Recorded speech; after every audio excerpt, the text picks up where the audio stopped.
నమస్తే అండి. శ్రీ గురుభ్యో నమః. శ్రీమాత్రే నమః. ఈరోజు మనము ద్వాదశ రాశులు ఫిబ్రవరి ఫలితాలు ఎలా ఉండబోతున్నాయో తెలుసుకునే ప్రయత్నం చేద్దాము. మొదటగా గ్రహ గోచారము ఏ విధంగా ఉందో తెలుసుకుందాము. అగ్రరాజు అయిన రవి గ్రహము మనకి ఈ నెల ఫిబ్రవరి 1 నుంచి కూడా 12వ తారీఖు వరకు మకర రాశిలో సంచారం జరుగుతుంది. బుధుడితో కలిసి సంచారం జరుగుతుంది. తర్వాత ఫిబ్రవరి 12వ తారీఖున కుంభరాశిలోకి సంచారం జరిగి అక్కడ శనితో కలయిక అంటే యుతి జరుగుతుందన్నమాట. రవి శని కలయిక జరుగుతుంది. తర్వాత కుజుడు కనుక మనం చూసుకుంటే ఈ నెల మొదట్లో కూడా మిథున రాశిలో సంచారం జరగడము, అది వక్రిగతిలో ఉండి సంచారం జరగడము, తర్వాత ఫిబ్రవరి 24వ తారీఖున డైరెక్ట్ మోషన్లోకి రావడం అంటే స్ట్రైట్ ప్రోగ్రెషన్లోకి రావడం అనేది మనకి కనిపిస్తుంది. తర్వాత గురువు చూసుకుంటే గనక ఫిబ్రవరి 4వ తారీఖు వరకు కూడా వక్రిగతిలో ఉండి తర్వాత స్ట్రైట్ డైరెక్షన్లోకి వచ్చే పరిస్థితి కనిపిస్తుంది. శుక్రుడు మీనరాశిలో సంచారము, రాహు మీనరాశిలో సంచారము, కేతు కన్యరాశిలో సంచారము, ఇలాంటి గ్రహగతుల్ని మనం గనక పరిశీలించినట్లయితే ద్వాదశ రాశులకి ఎలా ఉండబోతుందో ఒకసారి చూసుకునే ప్రయత్నం చేద్దామండి. మీనరాశి వాళ్ళకి ఫిబ్రవరి రాశి ఫలాలు ఎలా ఉన్నాయో చూద్దామండి.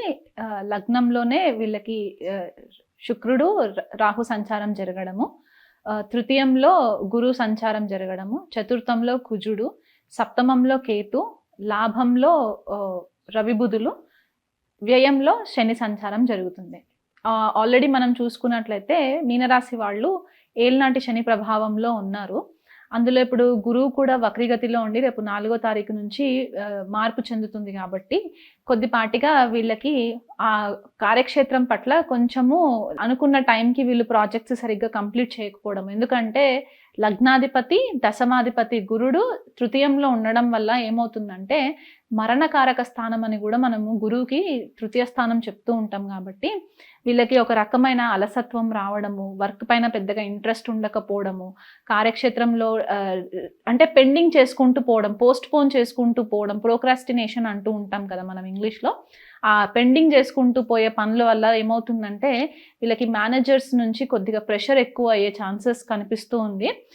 దానివల్ల కూడా కొద్దిగా కెరియర్లో కొంచెము నెగిటివ్ రిజల్ట్ వచ్చే ఛాన్సెస్ ఉన్నాయన్నమాట. అంటే మిమ్మల్ని ఒక మైక్రో మేనేజ్ లెవెల్లో మిమ్మల్ని మేనేజ్ చేసే ఛాన్సెస్ కనిపిస్తూ ఉన్నాయి. అండ్ ఇక్కడ శుక్రుడు అండ్ గురుడు పరివర్తన జరిగింది ఈ మీనరాశి వాళ్ళకి. అంటే లగ్నంలో శుక్రుడు ఉచ్చలో ఉన్నా కూడా రాహుతో సంచారం జరగడం వల్ల ఏమవుతుందంటే కొద్దిగా లేజినెస్ ఇక్కడ కూడా పెరిగే ఛాన్సెస్ ఉంది. ఎందుకంటే లగ్నంలో శుక్రుడు ట్రాన్సిట్ కొన్నిసార్లు లేజినెస్ ఇస్తుంది. అంటే భోగాలకి విలాసాలకి పెద్దగా ఎక్కువ మక్కువ చూపెట్టడము, ప్లెజర్ ఎక్కువ అయిపోవడము, చేద్దాంలే చూద్దాంలే అనే ఒక నెగిటివ్ యాటిట్యూడ్ రావడం వల్ల కూడా వీళ్ళు కొద్దిగా డిస్టర్బెన్సెస్ అయ్యే ఛాన్సెస్ కనిపిస్తున్నాయి. మీనరాశి వాళ్ళకి రాహు సంచారమే కాకుండా ఇప్పుడు శుక్రుడు కూడా అందులో యుతిలో ఉన్నారు కాబట్టి మీకు రిలేషన్షిప్స్ లో కొద్దిగా కేర్ఫుల్గా ఉండే ఛాన్సెస్ చాలా ఇంపార్టెంట్ అన్నమాట.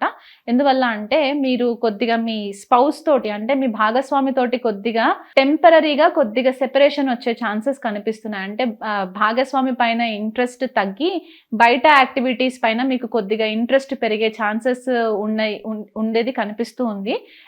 కొద్దిగా ఎక్స్ట్రా మ్యారిటల్ అఫేర్స్ లోకి కూడా వెళ్ళే ఛాన్సెస్ కనిపిస్తున్నాయి. ఎందువల్ల అంటే రాహు మిమ్మల్ని కొద్దిగా మాయలో ఉంచే పరిస్థితి ఉంది.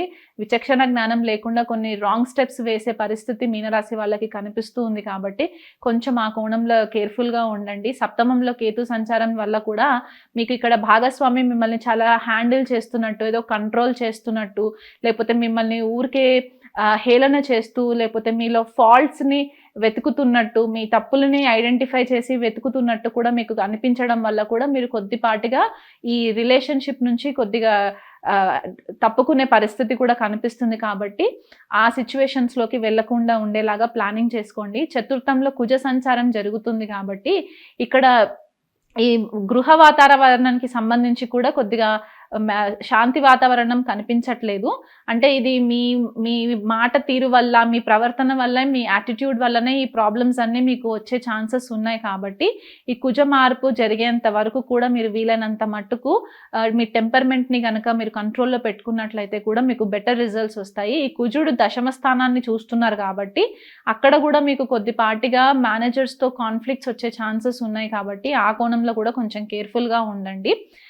వ్యయంలో శని సంచారం జరగడము, అన్ని విధాలుగా కొద్దిగా ప్రాబ్లమ్స్‌లో ఉండడం వల్ల మీకు జరుగుతున్న నష్టాలేంటంటే, మీకు నిద్ర సరిగ్గా పట్టకపోవడము, టైంకి నిద్ర రాకపోవడము, లేదా ఒకవేళ మీకు ప్రాపర్ టైం ఉన్నా కూడా మీరు వేరే యాక్టివిటీస్ పైన ఎక్కువ ఫోకస్ చేయడం వల్ల మీకు ఈ ఇన్సామ్నియా అంటే నిద్రకి సంబంధించిన ప్రాబ్లమ్స్ రావడం వల్ల కూడా మీరు చాలా లేజినెస్ అనేది ఎక్కువ పెరిగే ఛాన్సెస్ కనిపిస్తుంది నెలంతా కూడా. సో వీలైనంత మట్టుకు మీ రోజువారీ ప్యాటర్న్స్ ఏవైతే ఉంటాయో, మీ అలవాట్లు ఏవైతే ఉంటాయో కొన్ని మార్చుకున్నట్లయితే గనక ఈ ప్రాబ్లంలో నుంచి కూడా బయటికి వచ్చే ఛాన్సెస్ ఉన్నాయి. మీనరాశి వాళ్ళ పిల్లలు ఎవరైతే ఉంటారో, లేదా మీనరాశి వాళ్ళు చిన్న పిల్లలు ఎవరైతే ఉన్నా సరే, మీ తెలివితేటలు బాగా షార్ప్ అయ్యే ఛాన్సెస్ ఉన్నాయి. ఎందుకంటే లాభస్థానంలో రవి బుధుల సంచారం జరగడము, వాళ్ళ యొక్క దృష్టి పంచమం పైన పడడం వల్ల ఏమవుతుందంటే, మీ ఇంటెలిజెన్స్ కొద్దిగా షార్ప్ అయ్యి, మీ మెమరీ పవర్ స్కిల్స్ కొద్దిగా స్ట్రాంగ్ అయ్యే ఛాన్సెస్ ఉన్నాయి కాబట్టి, ఆ కోణంలో కూడా కొద్దిగా మీకు ఫేవరబుల్గా ఉంటుంది. క్రియేటివ్ థింకింగ్ కూడా ఎక్కువ ఉండే ఛాన్సెస్ కనిపిస్తున్నాయి. రవి ఫిబ్రవరి 12వ తారీఖున శనితో కలిసి వ్యయంలో ఉంటారు కాబట్టి సడన్ గా ఫైనాన్షియల్ గా లాసెస్ రావడం, అంటే ఆర్థికంగా నష్టపోవడము, లేకపోతే ఇదివరకు ఎక్కడైనా ఇన్వెస్ట్మెంట్స్ గనక చేస్తుంటే గనక దాంట్లో కొద్దిగా భారీ స్థాయిలో నష్టాలు రావడం కనిపిస్తుంది. కాబట్టి కొంచెం కేర్ఫుల్గా ఉండి మీ ఆర్థిక ప్లానింగ్ని మీరు చేసుకున్నట్లయితే గనక ఆ ప్రాబ్లంలో నుంచి కూడా బయటికి వచ్చే ఛాన్సెస్ ఉన్నాయి. పార్ట్నర్షిప్ బిజినెస్ చేసే వాళ్ళు ఎవరైతే ఉన్నారో, పార్ట్నర్స్ని అతిగా నమ్మకుండా మీరు కూడా కొద్దిగా ఇంట్రెస్ట్ పెట్టి మీ బిజినెస్ ఎట్లా వర్కౌట్ అవుతుంది, మీకు ప్రాఫిట్స్ ఎట్లా వస్తున్నాయని మీరు కొద్దిగా టైం తీసుకొని మీరు కనుక ఫోకస్ చేసినట్లయితే గనక ఆ విషయంలో కూడా మీరు కొంచెం కేర్ఫుల్గా ఉంటే మీరు నష్టాలు పాలవ్వకుండా ఉండే పరిస్థితి కనిపిస్తుంది. మీనరాశి వాళ్ళకి కొంచెము నెగిటివిటీ ఉంది కాబట్టి పడాల్సిన పని లేకుండా వీలైనంత మట్టుకు మీ డైలీ యాక్టివిటీస్లో కొంచెం మీరు మార్పులు చేర్పులు చేసుకున్నట్లయితే మీకు ఫలితాలు ఖచ్చితంగా మీకు ఫేవరబుల్గా ఉంటాయి.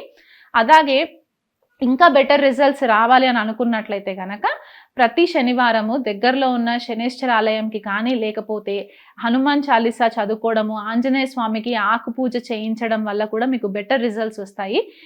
శని త్రయోదశి వచ్చిన రోజు మీరు ఏం చేస్తారంటే, ఈ రెమెడీ నేను ఈ మొత్తం ఇయర్ అంతా కూడా నేను మీకు చెప్తున్నాను. శని త్రయోదశి ఎప్పుడు వచ్చినా సరే ఆ రోజు మీరు శనికి తైలాభిషేకం చేయించి నల్ల నువ్వులు దానం ఇవ్వండి దగ్గరలో ఉన్న ఆలయంలో. మీ అయ్యగారు వాళ్ళని ఎవరైతే ఉంటారో వాళ్ళకి ఇన్ఫార్మ్ చేసి మీరు ఈ ప్రాసెస్ చేసుకోండి.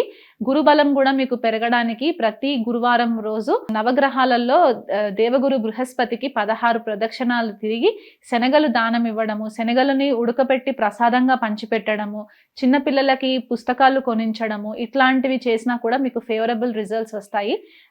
లగ్నంలో శుక్రరాహువుల యుతి జరుగుతుంది కాబట్టి లక్ష్మీదేవి ఆరాధన మీరు ఎంత చేసుకుంటే ఈ నెలంతా కూడా మీకు అంత ఫేవరబుల్ రిజల్ట్స్ ఉండడమే కాకుండా ఆర్థిక సమస్యల నుంచి బయటపడే ఛాన్సెస్ కూడా ఎక్కువ కనిపిస్తున్నాయి. ఇప్పటి వరకు నేను ఏదైతే రాశి ఫలాలు చెప్పానో అవి నెల ఫలితాలు గ్రహ గోచారంని బట్టి చెప్పడం జరిగిందండి. మీ జన్మ జాతకంలో చాలా చేంజెస్ ఉంటాయి. మీ దశ అంతర్దశల యొక్క పరిశీలన చేయాలి. వాటిపైన గ్రహ గోచారం పరిశీలన చేసిన తర్వాత ఒక ప్రాపర్ క్యాలిక్యులేషన్లోకి వచ్చే ఛాన్సెస్ ఉంటాయి. కాబట్టి మీ ఇండివిజువల్ జన్మ జాతకాలని కనుక మీరు పరిశీలన చేయించుకోవాలనుకుంటే మమ్మల్ని కాంటాక్ట్ అవ్వచ్చు.